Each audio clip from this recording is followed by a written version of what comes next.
1957年冬菇嗌米跌價啊，但係經過國陣執政咗55年，我哋今日變到乜撚樣先？你仲信鳩佢？嗱，一個馬來西亞，等我踢鳩爆佢啊！1967年嗰陣，馬來西亞嘅人均收入仲高過韓國同台灣，但係由於國陣同巫統好撚柒貪污，一柒都噏水，韓國同台灣嘅人均收入喺2011年已經高過我哋3倍啊！其實喺1995年，馬來西亞喺國際貪污印象指數嘅排名仲高過台灣同埋韓國嘅，但係今時今日喺183國家之中，馬來西亞竟然跌緊到60名，甚至俾嗰啲乜嘢波茲瓦納、巴巴多斯，屌都未讀過咁嘅國家名嘅，阿曼啦，呢啲咁嘅國家遠遠拋離。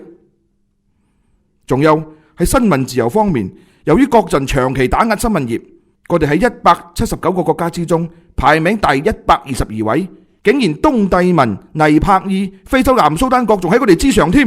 你話真係陀緊衰家嘅。2012年，因為財政管理亂晒大龍，大馬嘅財政預算連續15年陷入開支大於收入嘅赤字危機之中。唔講你唔知啊！自從阿 Chip 哥做財政部長同埋首相到今日為止，我哋嘅國債已經增加到4560億，即係1995年安華做財政部長時嘅5倍，屌你嘅5倍喎！問你驚未先？嗱，國陣最誠實嘅部長 Idris Jaga 曾經講過，如果咁樣持續落去呢，馬來西亞實在2019年聽仆街，即係破產啦。到時2800萬個公民，不論男女老少，每人至少要孭16千條數。國陣，你今次真係好大歉啊！屌，嗱，國家破產有咩後果嘅？聽清楚啊！銀行金融體系散晒 ，EPF 執笠，你嘅棺材本冇撚晒，公務員減薪或者被拖嘅人，國家資產，比如嗰啲乜撚島啊，冚唪唥都要賤賣，經濟活動衰退，基礎建設停工，外資撤離，政府猛咁印銀紙，馬紙變成廁紙咯，貨幣貶值，通貨膨脹。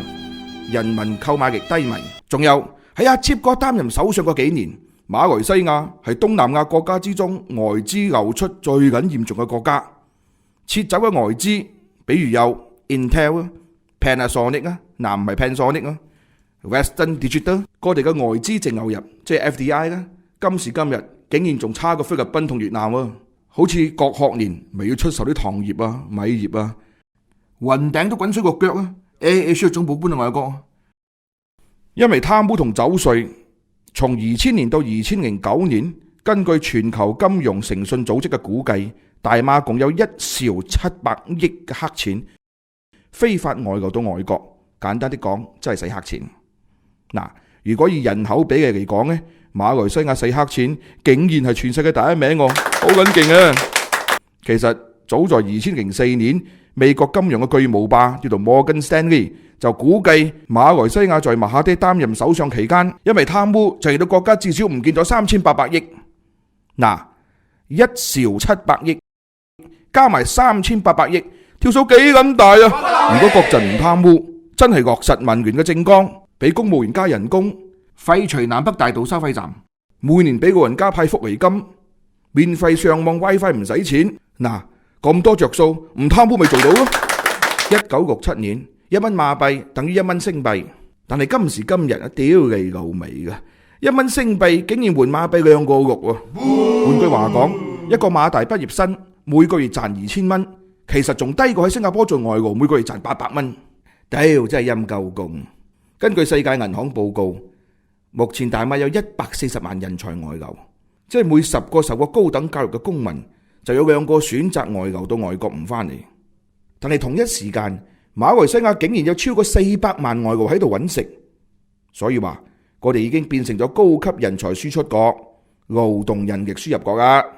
咁嘅形勢，國陣話要轉型，轉乜撚型先？仲有7年就到2020年啦，到時大馬要成為破產先進國或者先進破產國咧，好明顯。國陣已經一步一步帶我哋去河間，你仲信鳩佢？你贈頭俾佢就傻閪啊！你老味啊！你可以俾國陣50年，你點解唔可以俾民權5年啊？懟冧仆街，戒炒翻低位兄弟！